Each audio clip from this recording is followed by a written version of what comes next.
Good morning बच्चों। सो पिछले lecture में अपन ने पढ़ा था एप्लीकेशंस ऑफ डायमेंशन एनालिसिस। इस लेक्चर में भी अपन वही टॉपिक कंटिन्यू करेंगे, ठीक है। तो लास्ट लेक्चर में अपन ने पढ़ा था एप्लीकेशन ऑफ डायमेंशन एनालिसिस में to find the unit of physical quantity in a given system of units. तो जैसे SI यूनिट अपन ने kg मीटर स्क्वायर सेकंड -2 निकाली थी। CGS यूनिट तो पहले अपन डायमेंशन फॉर्मूला निकालेंगे, उसके बाद यूनिट निकालेंगे to convert a physical quantity from one system to another system. जैसे SI में दे रखा है तो CGS में उसकी वैल्यू कितनी होगी वो निकालना है, यानी 1 न्यूटन कितना डाइन के बराबर होगा, 1 जूल कितने अर्स के बराबर होगा, ये सब निकालना है। तो अब हम तीसरा इसका एप्लीकेशन पढ़ेंगे।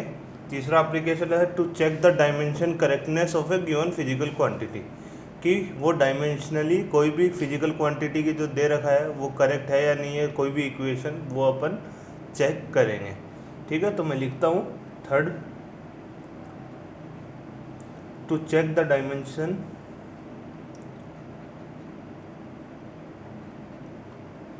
To check the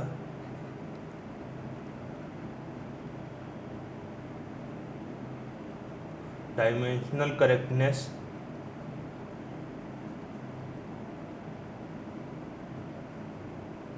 to check the dimensional correctness of a given physical quantity।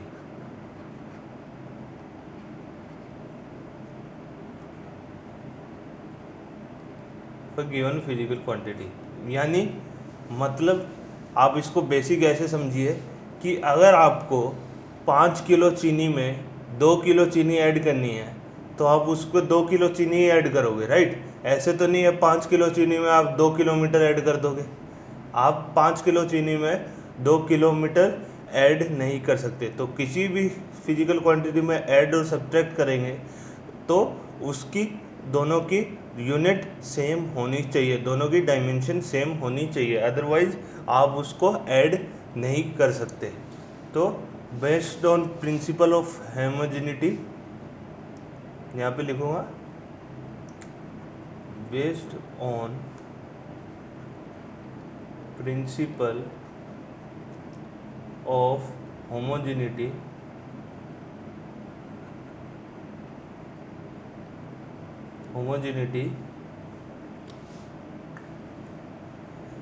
Based on principle of homogeneity, suppose करो x is equal to a plus minus BC का whole square plus minus under root of DEF, ये दे रखा है। तो यहाँ पे principal of homogeneity के हिसाब से जैसा मैंने बताया कि आप 5 किलो में 5 kilo 2 kilo 3 kilo kg add कर सकते हो, मीटर टाइम सेकंड ये सब ऐड नहीं कर सकते।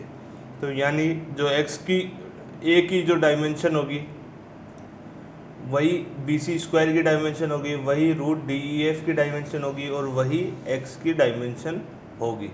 यानी dimension of x should be equal to dimension of A should be equal to dimension of BC whole square should be equal to dimension of under root of DEF। ये given है, ये होगा, ठीक है। तो ध्यान में रखने के लिए छोटा सा, can't add kg to metre, metre में ऐड नहीं कर सकते, इसीलिए इस हिसाब से। अब अपने को चेक करना है कि ये सही है या नहीं, तो उसके लिए एग्जांपल लेते हैं अपन। एग्जांपल लिया, एग्जांपल है डायमेंशन करेक्टनेस चेक करनी है ना, तो check the dimension correctness of fall relations, ठीक है। नीचे कुछ रिलेशन दूंगा, उसकी डायमेंशन करेक्टनेस चेक करनी है। पहला है V equal to U plus AT, दूसरा है S square equal to U square plus 2AS तीसरा है S equals to U T plus half A T cube. यहाँ पे v is velocity, S is displacement और t इज टाइम और a is acceleration. ये अपने को दे रखा है, तो अपने को ये डायमेंशन करेक्टनेस चेक करनी है। ठीक है, तो सबसे पहले पहला चेक करते हैं। तो पहला चेक किया तो डायमेंशन ऑफ v क्या है, should be equal to velocity होती है डिस्टेंस अपॉन टाइम यानी L T minus one. U भी अच्छा यू भी वेलोसिटी है, इनिशियल वेलोसिटी, यू भी इनिशियल वेलोसिटी है, तो यू का भी डायमेंशन क्या होगा, सेम होगा एल टी माइनस वन। और ए टी का डायमेंशन करना है यानी ए का होता है L T minus two meter per second square, L T minus two into time, तो ये बन के आ गया एल टी माइनस वन। तीनों का डायमेंशन फॉर्मूला सही है, यानी ये इक्वेशन सही है, डायमेंशन करेक्टनेस के हिसाब से ये इक्वेशन सही है। ठीक है, ये तो हो गया पहला पार्ट। सेकंड पार्ट करते हैं। सेकंड पार्ट में एस स्क्वायर की डायमेंशन करेक्ट देखते हैं। S square is length square, displacement है। यू स्क्वायर की डायमेंशन करेक्टनेस देखते हैं। यू स्क्वायर इज स्पीड का स्क्वायर यानी एल टी माइनस वन का होल स्क्वायर, तो वो बन गया L square T minus to, तो ये दोनों मैच नहीं हो रही। ए इंटू एस का डायमेंशन देखते हैं। Acceleration is L T minus to और डिस्प्लेसमेंट इज एल, तो ये बन गया L square T minus to. तो ये दोनों तो चेक हो रही है पर ये नहीं हो रही, यानी ये डायमेंशनली करेक्ट नहीं है, ये डायमेंशनली करेक्ट नहीं है। ठीक है, थर्ड देखते हैं।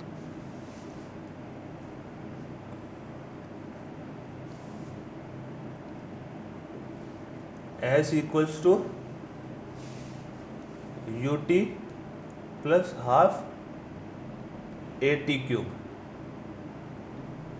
ये चेक करना है। ठीक है, तो S का डायमेंशन निकाला, dimension will be of length. U T का डायमेंशन निकाला, U is L T minus one metre per second और इनटू टाइम, तो ये आ गया लेंथ का डायमेंशन। और तीसरा है हाफ ए टी क्यूब का डायमेंशन निकाला, तो यानी एक्सेलरेशन का dimension L T minus two into T cube, तो ये आ गया एल टी का डायमेंशन, यानी ये मैच नहीं हो रहे, तो ये डायमेंशनली करेक्ट नहीं है। तीसरा डायमेंशनली करेक्ट नहीं है। समझ में आया? तो इसी हिसाब से अपन ने क्या चेक किया, अभी डायमेंशनल करेक्टनेस चेक की। एक और एग्जांपल लेते हैं अपन, अपने को ध्यान से देखना एग्जांपल को, काफ़ी अच्छा एग्जांपल है। Find the value of unit and dimension of constants. Find the unit and dimensions of constants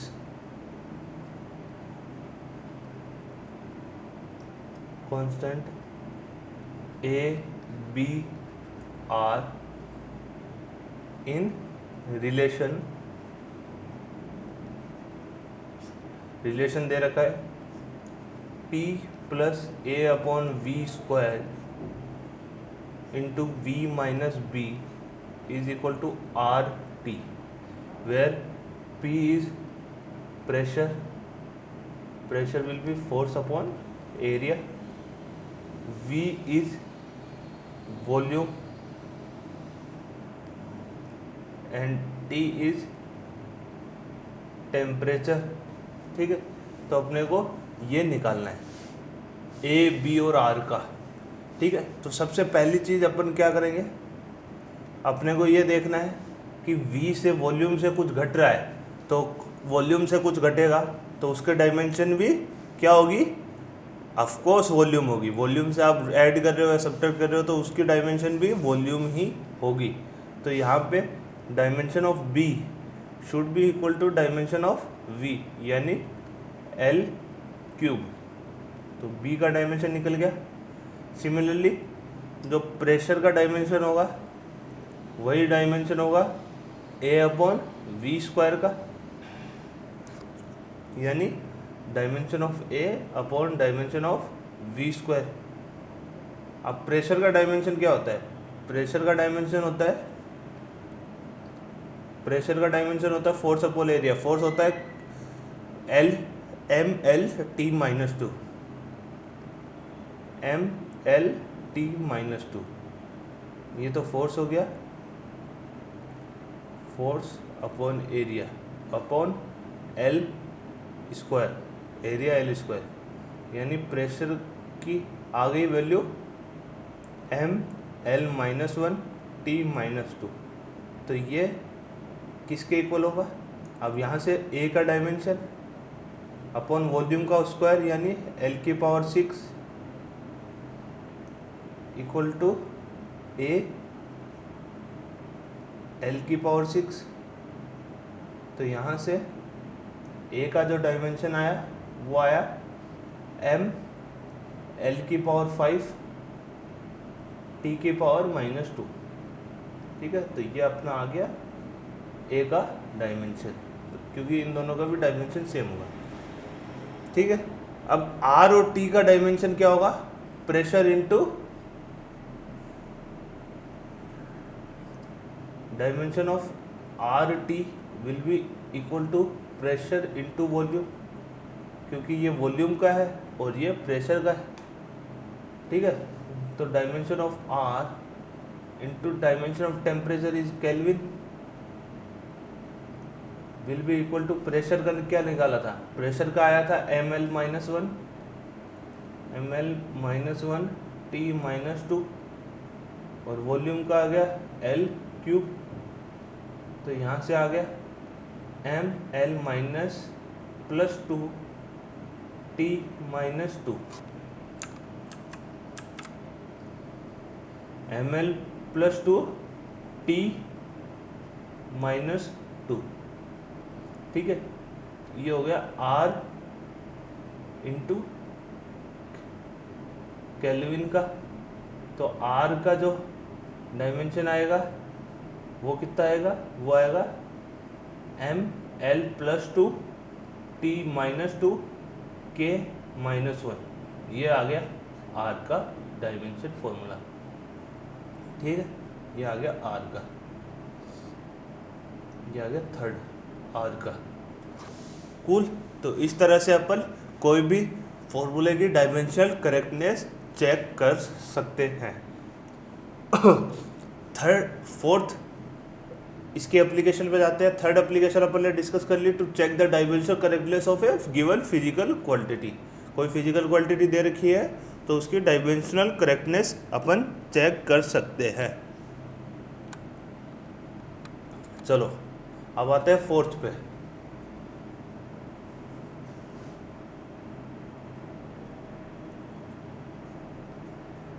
fourth है कि अपने को अगर कोई डायमेंशन फॉर्मूला डिराइव करना हो, किसी की डायमेंशन डिराइव करनी हो तो वो कैसे करेंगे, ठीक है। तो ये अपना फोर्थ एप्लीकेशन है कि to derive the dimension formula of a given physical quantity, derive करना है। तो इसको अच्छे से लिखते हैं, as a research tool to derive new relation, to derive new relation, to derive new relations। अब इसमें क्या कंडीशन है, हर किसी के नहीं कर सकते। To derive new relation, condition क्या है, इसमें हर कोई फॉर्मूला डिराइव नहीं कर सकते अपन। कंडीशन है कि if we know the dependency, if we know the dependency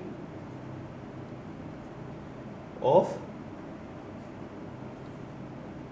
dependency जो कि प्रोडक्ट टाइप हो, प्रोडक्ट टाइप डिपेंडेंसी ऑफ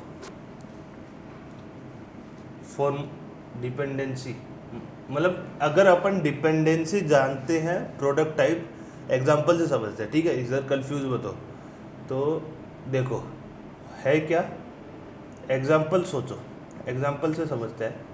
ये डिपेंडेंसी प्रोडक्ट टाइप होनी चाहिए, बस ये ध्यान रखो। एग्जांपल देखो, एग्जांपल से आपको क्लियर हो जाएगा। Time period of simple pendulum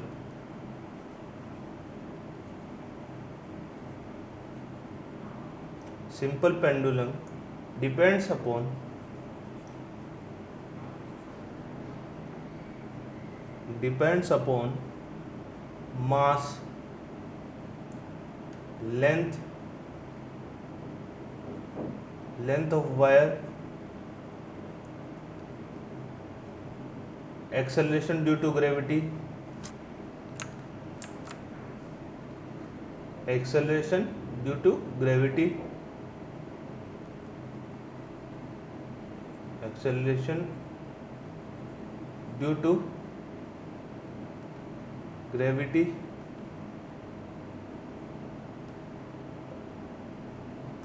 depends upon the mass, length of the wire, acceleration due to gravity in product form.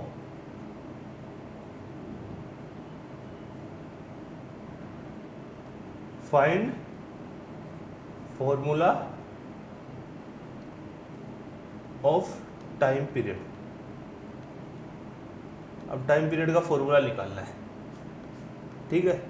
तो ये यूज आ गया। आप देखो इसको कहाँ यूज करेंगे, अपने प्रोडक्ट टाइप है तो देखो मान लिया कि टाइम है, उसकी डायमेंशन, मास की डायमेंशन की पावर x है, लेंथ ऑफ वायर की डायमेंशन y है, और एक्सेलरेशन की डायमेंशन z है। प्रोडक्ट टाइप है तो तीनों का प्रोडक्ट होगा। पावर कुछ भी हो अपने को पता नहीं है, तो वो मैंने x y z अज्यूम कर लिया। अब मैं x y z डिराइव कर लूँगा। टाइम का t है, मास m की पावर x, लेंथ l की पावर y, और acceleration will be l t minus 2 की पावर z, ठीक है।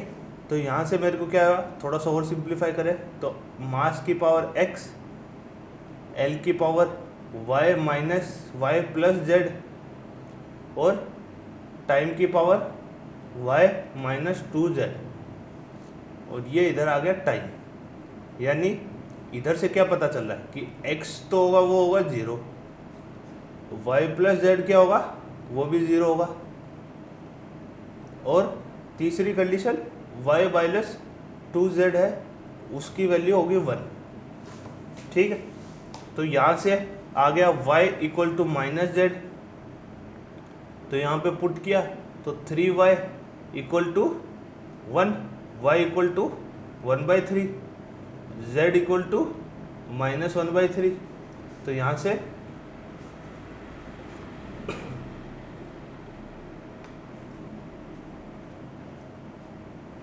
सॉरी टाइम की सिर्फ माइनस 2z होगी, मैंने यहाँ पे गड़बड़ कर दी। ये सिर्फ माइनस 2z होगी, ये माइनस 2z होगी, ये सब गड़बड़ हो गया। चलो ये माइनस 2z होगा टाइम का, तो माइनस 2z इक्वल टू 1, तो z equals to minus half, और तो y equals to plus half, और x इक्वल्स टू 0। तो x 0 आ गया, y हाफ आ गया, z माइनस 2 आ गया। यानी फॉर्मूला क्या आ गया, टाइम विल बी मास की पावर 0, लेंथ की पावर हाफ, और acceleration due to gravity g उसकी पावर माइनस हाफ, यानी time will be proportional to, constant कुछ भी आ सकता है उससे फर्क नहीं पड़ता, proportional to under root of L upon G. ये अपना फॉर्मूला आ गया। इस तरह से अपन फॉर्मूला डिराइव कर सकते हैं। तो एग्जाम्पल लिया तो आपको समझ में आ गया होगा कि किस तरह से अपन फॉर्मूला डिराइव कर सकते हैं। तो डिराइव न्यू रिलेशन, कंडीशन है डिपेंडेंसी की क्या होनी चाहिए, प्रोडक्ट टाइप होनी चाहिए। प्रोडक्ट टाइप होगा तभी अपन इस तरह से लिख पाएंगे। एक और एग्जांपल लेते हैं। सेंट्रीपिटल फोर्स है, centripetal force on a particle moving in circle. Centripetal force of on a particle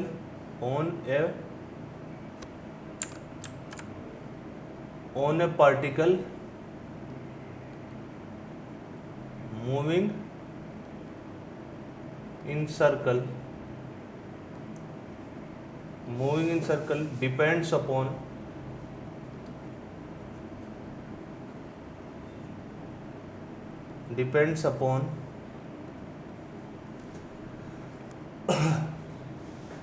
depends upon mass, velocity and radius productive by product form में डिपेंड कर रहा है। तो सिंपल सेंट्रीपिटल फोर्स है तो कोई फोर्स है, शुड बी मास की पावर x, वेलोसिटी की पावर y है और रेडियस की पावर z। तो फोर्स की डायमेंशन क्या होती है, m/l/t-2। ठीक है, मास m की power x, velocity is l/t-1, y, radius is l, z। थोड़ा और क्लीन लिख दो इसको, तो मास की x, लेंथ की y प्लस z और टाइम की माइनस y, और ये आ गई m/l/t-2। तो यहाँ से x इज इक्वल टू 1, ठीक है, y इक्वल टू 2 और z will be equal to z, y प्लस z इज इक्वल टू 1। तो y 2 है तो z will be equal to -1। तो z आ गया, x आ गया, y आ गया। तो इधर से क्या बन गया, आ गया formula, force will be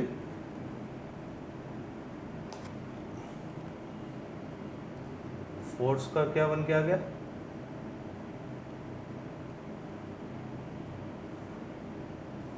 force will be proportional to मास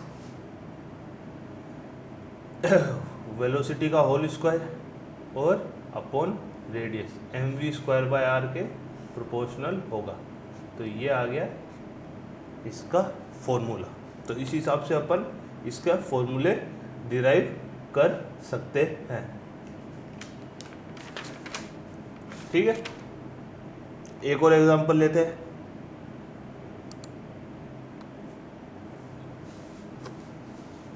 ठीक है, अगर अब यहाँ पे थोड़ा सा मैंने क्या किया, ट्विस्ट क्या किया मैं ये कह रहा हूँ, अगर अपन फंडामेंटल क्वांटिटीज़ को चेंज कर दे, मैं बोलूँ कि फंडामेंटल क्वांटिटी अब चेंज हो गई है, तो if velocity, force and time are chosen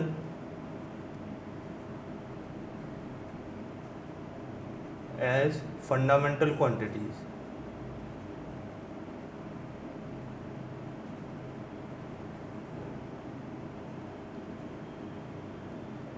find dimension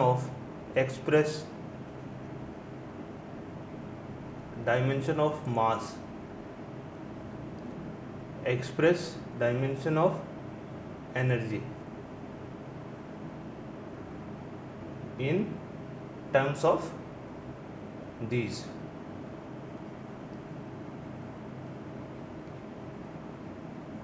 ठीक है, in terms of these energy होती है हाफ एम वी स्क्वायर. ठीक है, तो इधर से मैं एनर्जी के डायमेंशन निकाल लूँगा.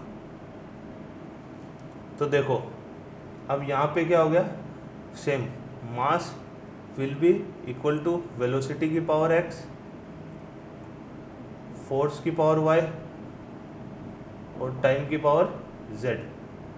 Velocity will be L T minus one की power X, force is M L T minus two की पावर वाई और टाइम इज टी की पावर जेड. तो ये हो गया मास का. तो इसको थोड़ा सा और क्लीन करा तो मास की पावर वाई, लेंथ की पावर एक्स प्लस वाई और टाइम की z माइनस टू वाई. ये हो गए मास की. इधर से y 1 आ गया तो इधर से x आ गया माइनस वन क्योंकि x प्लस वाई 0 है और यहाँ से y 1 है तो z आ गया 2. तो फॉर्मूला क्या बना, mass will be equal to velocity की पावर माइनस वन, फोर्स की पावर 1 और टाइम की पावर 2. तो ये नया डायमेंशन फॉर्मूला बन गया. ठीक है, अब इसी तरह से एनर्जी की करोगे तो एनर्जी की अगर मैं डायमेंशन निकालूं तो हाफ एम वी स्क्वायर यानी मास लेंथ टाइम माइनस वन का होल स्क्वायर. ये आ गया मास length square T minus to. ये हो गए डायमेंशन ऑफ एनर्जी. सिमिलरली वैसे ही करना है. ठीक है, तो ये आपको खुद ट्राई करो, मैं इसका आंसर बता देता हूँ. ठीक है, तो इसका आंसर आएगा एनर्जी का आएगा, खुद से ट्राई करो. वेलोसिटी फोर्स टाइम, इसका आंसर आएगा ये. एनर्जी की डायमेंशन आएगी वेलोसिटी फोर्स टाइम. ये खुद से ट्राई करो. ठीक है, तो आज के लेक्चर के लिए इतना ही.